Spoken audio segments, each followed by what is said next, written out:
오늘 저희들에게 주신 하나님 말씀은 민수기 29장 23절로 40절까지 말씀입니다. 말씀을 함께 봉독합니다.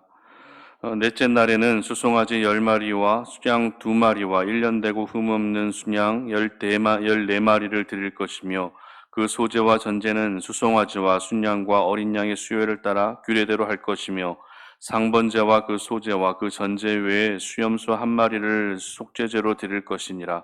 다섯째 날에는 수송아지 9마리와 순양 2마리와 1년 되고 흠없는 순양 14마리를 드릴 것이며 그 소재와 전제는 수송아지와 순양과 어린 양의 수요를 따라서 규례대로 할 것이며 상번제와 그 소재와 그 전제 외에 순염소 1마리를 속죄제로 드릴 것이니라.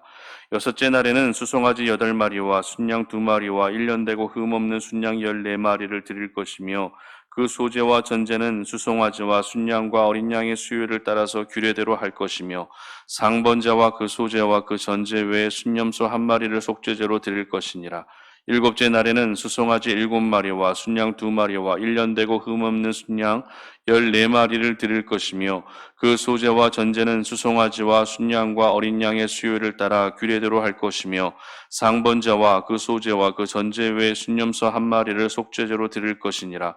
여덟째 날에는 장엄한 대회로 모일 것이요 아무 일도 하지 말 것이며 번제로 여호와께 향기로운 화제를 드리되 수송아지 1마리와 순양 1마리와 1년 되고 흠없는 순양 7마리를 드릴 것이며 그 소재와 전제는 수송아지와 순양과 어린 양의 수요를 따라 규례대로 할 것이며 상번제와 그 소재와 그 전제 외에 순염소 1마리를 속죄제로 드릴 것이니라.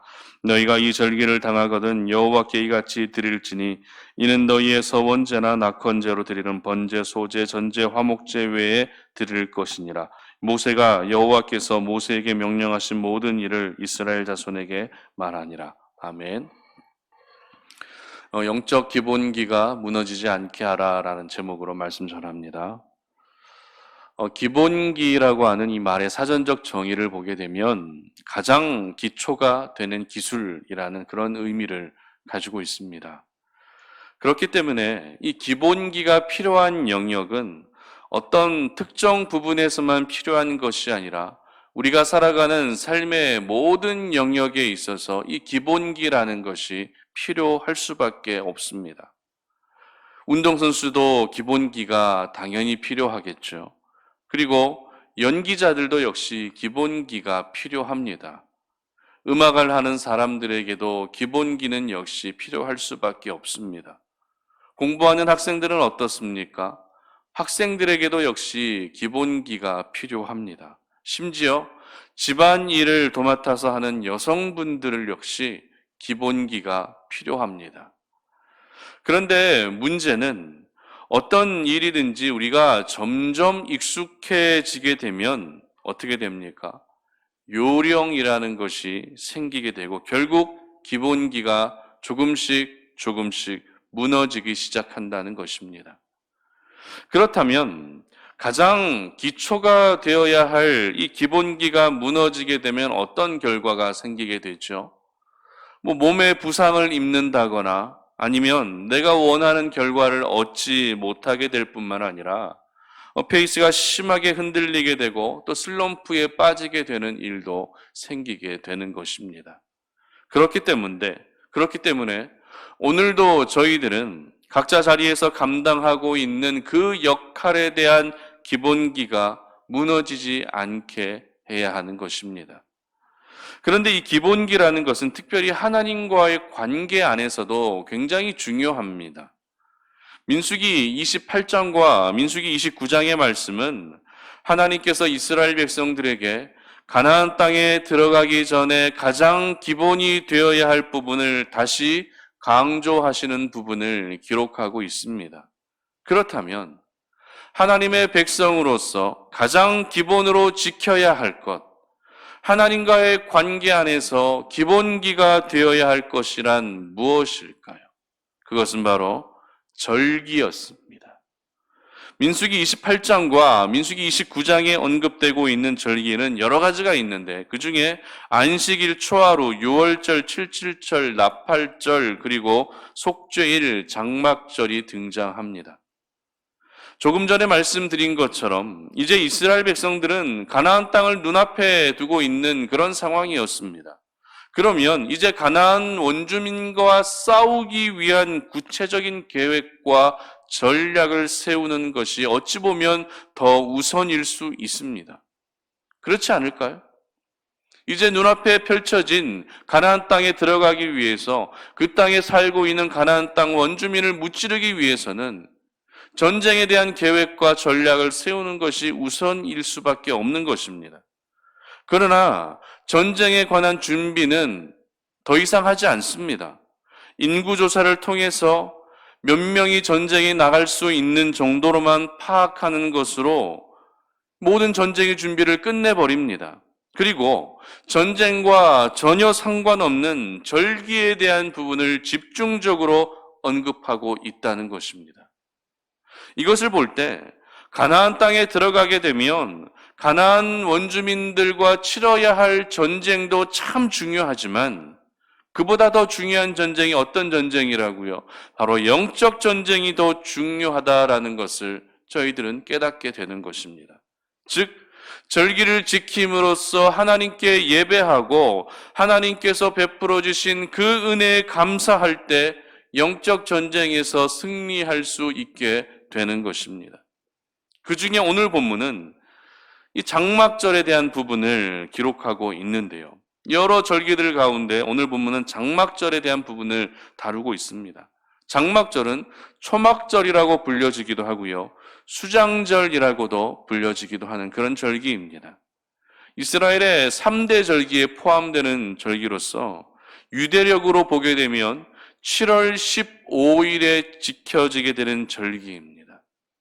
그러다 보니 여러 절기 가운데서도 가장 마지막에 지켜지는 절기가 바로 이 장막절이었던 것입니다. 이 장막절의 의미는 크게 두 가지로 나뉘어지는데요. 첫 번째 의미는 광야에서 40년 동안 생활하는 동안 광야에서 천막을 치고 살았던 그때를 기념함으로써 광야라고 하는 이 적막한 땅 가운데에서도 하나님께서 인도해 주셨음을 감사하는 절기가 바로 장막절의 첫 번째 의미였습니다. 그리고 1년 중에 가장 마지막에 지켜졌기 때문에 1년 동안 열매를 맺게 해주신 은혜에 감사하는 이 추수감사의 의미로 지켜진 절기가 또 이 장막절이었던 것입니다. 따라서 장막절은 다른 절기보다 더 중요한 의미를 가지고 있는 절기였던 것이죠. 그리고 다른 절기와 비교했을 때 더 축제적인 성격을 가지고 있는 절기였던 것입니다. 특별히 장막절을 지킬 때 어떻게 지켜야 하는지 말씀하시는 내용을 오늘 본문을 통해 보게 되면 6월절이나 77절에 비해서 드려지는 제물의 양이 압도적으로 많은 것을 저희들은 발견하게 됩니다. 이 6월절과 77절에 드려지는 제물은 수송아지 2마리, 순양 1마리, 그리고 1년 된 순양 7마리를 드려야 된다라고 기록하고 있는데 장막절은 어떻게 해야 합니까? 장막절은 7일간 절기가 지켜지는 동안 많게는 수송아지 13마리부터 시작해서 적게는 수송아지 7마리까지 드려야 되는 절기가 바로 장막절이었던 것입니다. 이처럼 드려지는 제물의 양에 있어서도 압도적으로 다른 절기에 비해서 많을 만큼 이스라엘 백성들에게 장막절이 가져다 주는 의미는 매우 중요했고 또 특별했고 매우 컸습니다. 하나님께서는 이러한 절기를 제정하심으로써 백성들이 매 순간 하나님의 은혜를 기억하고 하나님의 살아계심을 의식하며 살기를 원하셨던 것입니다. 절기란 단순히 우리가 추석을 지키고 또 구정, 설 연휴를 지키는 것을 떠나서 그런 의미의 그런 절기가 아니라 절기는 이스라엘 백성들에게 있어서 하나님의 백성으로서 가져야 할 영적 기본기와 같은 것이었습니다. 절기를 지킬 때에는 형식적으로 지키는 것이 아니라 그 의미를 알고서 의미에 맞게 지켜야 했고요. 그렇게 절기를 지키며 살아갈 때 하나님의 백성이라고 하는 그 정체성을 잃지 않고 가나안 땅에서 살아갈 수 있었던 것입니다. 그렇다면 오늘 저희들에게 적용해야 할 이 절기를 지키는 것이란 구체적으로 무엇을 의미하는 것일까요? 그것은 바로 예배입니다. 왜냐하면 절기를 지킬 때마다 어떻게 절기를 지키죠? 단순히 춤추고 단순히 음식을 나누고 이렇게 지킵니까? 아닙니다. 제물이 먼저 드려집니다. 제물이 드려진다는 건 제사를 드린다는 그런 의미가 되는 것이죠. 제사가 드려진다는 것은 하나님께 절기를 지킬 때 예배를 지키는 것이 가장 기본이 된 모습으로 지키고 있었다는 것을 보여주는 것입니다. 지난주에도 저희들은 예배자로서 살아가는 것의 중요성을 이미 한번 묵상했습니다. 그런데 오늘 절기를 지키는 영적 기본기를 통해 이 예배의 중요성을 다시 한번 저희들은 깨닫게 되고 묵상하게 됩니다. 이스라엘이 가나안 땅에 가까워지면 가까워질수록 하나님께서 더욱더 강조하신 것은 뭐였어요? 바로 예배였다는 것입니다. 그만큼 이제 가나안 땅에 정착하게 되면 젖과 꿀이 흐르는 그 땅에 취해서 살게 되고 가나안 거민들이 섬기던 우상들에게 눈을 돌리게 되면서 하나님을 예배하는 일들이 점점 소홀해질 것을 하나님은 알고 계셨던 것입니다. 절기를 지키며 하나님을 예배하는 것은 모든 하나님의 사람들에게 영적 기본기가 되어야 할 부분이라는 것을 오늘 이 아침에 여러분들 반드시 기억하시기를 바랍니다. 저희들은 코로나19로 인해 예전과 같이 감격이 있고 뜨겁고 은혜가 있는 예배를 드리지 못한 지가 참 한참 오래되었습니다. 처음에는 이런 시간이 계속되면서 마음도 힘들고 영혼도 힘들었지만 이제는 어떻게 됩니까? 어느 순간부터 이 모든 상황이 익숙하게 받아지고 있습니다. 그러면서 하나님을 예배하는 일에서도 요령이 생기고 있는 저희들의 모습을 보게 됩니다. 그렇게 요령이 생기다 보니 우리는 점점 영적 기본기가 무너져가고 있는지 여러분의 모습을 한번 돌아볼 수 있었으면 좋겠습니다. 하나님께서 저희들에게 바라고 요구하시는 것은 대단한 것이 결코 아닙니다. 최소한의 지켜야 할 그 약속만이라도 잘 지킨다면 우리의 영혼은 잘 지켜지게 될 것입니다. 그 최소한의 약속이 무엇입니까? 바로 영적 기본기입니다. 그 영적 기본기는 다른 것이 아니라 바로 하나님을 예배하는 것임을 절대 잊지 않으시기를 바랍니다. 특별히 하나님을 예배할 때 이스라엘 백성들이 그 절기의 의미를 지키고 그 절기의 의미를 바로 알고 지켰던 것을 생각하시면서 여러분 형식적인 예배는 다 멀리 하시고 하나님의 은혜에 대한 감사와 감격이 가득한 그런 정성이 넘치는 그런 예배로 하나님께 나아갈 수 있기를 바랍니다. 그래서 영적 기본기가 결코 무너지거나 흔들리지 않게 하셔서 주어진 자리에서 변함없이 늘 바르게 세워져 갈 수 있는 그런 하나님의 사람들이 되시기를 주님 이름으로 축복합니다. 마지막으로 우리 39절 말씀 읽고 마칠 텐데요. 39절 보시기 바랍니다. 너희가 이 절기를 당하거든 여호와께 이같이 드릴지니 이는 너희의 서원제나 낙헌제로 드리는 번제, 소제, 전제, 화목제 외에 드릴 것이니라. 아멘. 절기를 지키는 것이 하나님 앞에 우리가 지켜야 할 가장 영적 기본기가 된다는 것을 여러분 꼭 기억하시기를 바랍니다. 이 절기를 당하거든 여호와께 이같이 모두 드릴지니라고 오늘 성경은 기록합니다. 절기를 당하거든 하나님께 지키며 드려야 하는 것이 우리가 오늘도 영적 기본기를 지켜나갈 수 있는 길이 된다는 것을 기억하셔서 힘든 시기를 살아가고 있지만 반드시 예배에 성공하는 그런 우리 송탄 올인의 모든 가족들 되시기를 주님 이름으로 축복합니다. 기도하겠습니다. 살아계신 아버지 하나님 감사합니다.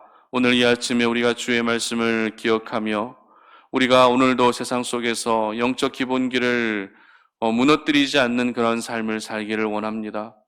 모든 일에는 기본기가 필요하다는 것을 저희들은 잘 알고 있습니다. 그 기본기는 하나님과의 관계에서도 필요하다는 것을 오늘 이 시간 깨닫습니다. 오늘 이스라엘 백성들에게 절기를 지킬 때 어떻게 지키고 또 장막절을 지킬 때 어떻게 지켜야 된다는 것을 말씀하시는 그 하나님의 음성을 들으면서 우리가 하나님과의 관계에서 오늘도 지켜나갈 영적 기본기는 바로 절기를 지키는 것이며 하나님을 예배하는 것임을 깨닫습니다. 우리가 이 힘든 시기를 살아가고 있지만 변함없이 하나님을 예배하는 일에 꼭 성공하게 하여 주셔서 그 예배를 드림으로 말미암아 영적 기본기가 결코 무너지지 아니하는 우리 송탄 오른의 모든 가족들 되게 하여 주시옵소서. 감사드리며 예수님의 이름으로 기도드립니다. 아멘.